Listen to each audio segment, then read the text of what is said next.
آج ہر دوسرا بندہ پریشان ہے اور یہ کہتا ہے کہ میری دعا قبول نہیں ہوتی، تو آپ کی دعا کیسے قبول ہوگی؟ جی ہاں، میں آج آپ کو بتاؤں گا ایک ایسا اسم اعظم جس کو آپ اپنی دعا میں شامل کریں گے، اللہ کے فضل سے آپ کی دعا قبول ہوگی۔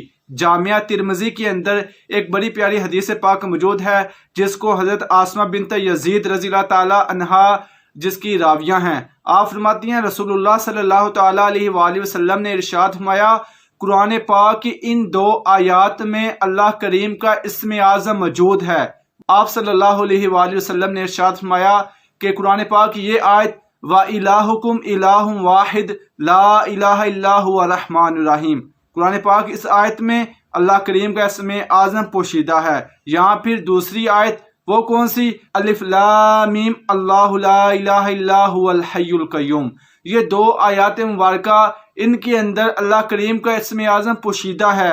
تو آپ جب بھی اللہ کے حضور دعا مانگتے ہیں، اللہ کے حضور اپنی حاجت پیش کرتے ہیں، تو قرآن پاک یہ دو آیات مبارکہ جن میں اللہ کا اسم اعظم موجود ہے، اسم اعظم کی برکت سے آپ اللہ کے حضور جو بھی مشکل پیش کریں گے، جو بھی آپ دعا پیش کریں گے، اللہ آپ کی دعا کو قبول فرمائے گا۔